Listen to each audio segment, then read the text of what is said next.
नमस्कार मंडळी, मी संध्या. आज होतं नवीन वर्षात. मला होता नवीन वर्षानिमित्त पुरणाची पोळी बनवायची होती. तर मग मी इथे पुरण शिजवायला घेतलं.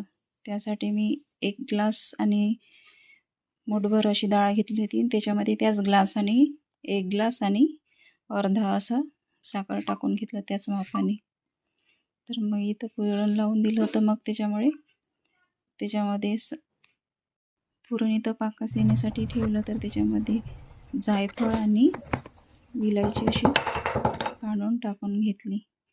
मग तिकडे पुरणाचं चालू होतं. इकडे मग भाजी बनवायला घेऊन घेतली. मग इथे भाजी वगैरे बनवून घेतली. भाजी होती तुरीच्या चण्याची भाजी बनवायची होती मला. वरण वगैरे काही लावायचं नव्हतं. तर मग म्हटलं रशाचीच भाजी करत. मग इथं तुरीच्या चण्याची भाजी बनवून घेतली. एक साईडने पुरण आणि एक साईडनं भाजी होतच होती. मग कणिक इथं भिजवून घेतली मी. माझी इथं कणिक भिजून झाली.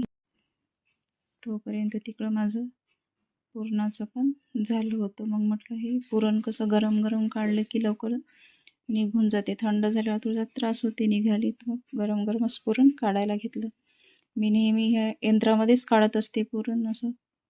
तर मग यंत्रामध्येच पुरण काढून घेतलं. आणि याच्यामध्ये लवकर पण होते. मला आता सवय आहे ते याच्यात लवकर होते. इथं पुरण वगैरे माझं झालं काढून.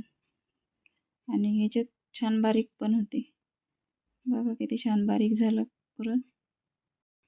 पुरण झाल्याच्या नंतर म्हटलं याचे भांडे आत्ताच घासून घ्यावं, नंतर सुकले की ते जळ जाते साफ करण्यासाठी. मग मी जे भांडे पण लवकर इथंच घासून घेतले. आणि अगोदरही होते थोडेफार, तेही सर्व भांड्याचं वगैरे मी इथं घासघूस करून ठेवून दिले.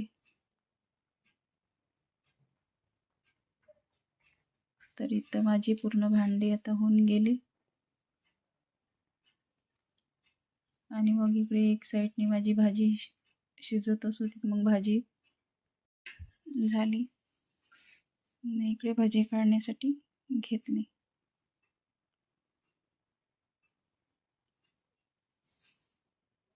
भाजी आणि पापड वगैरे तळून घेतली.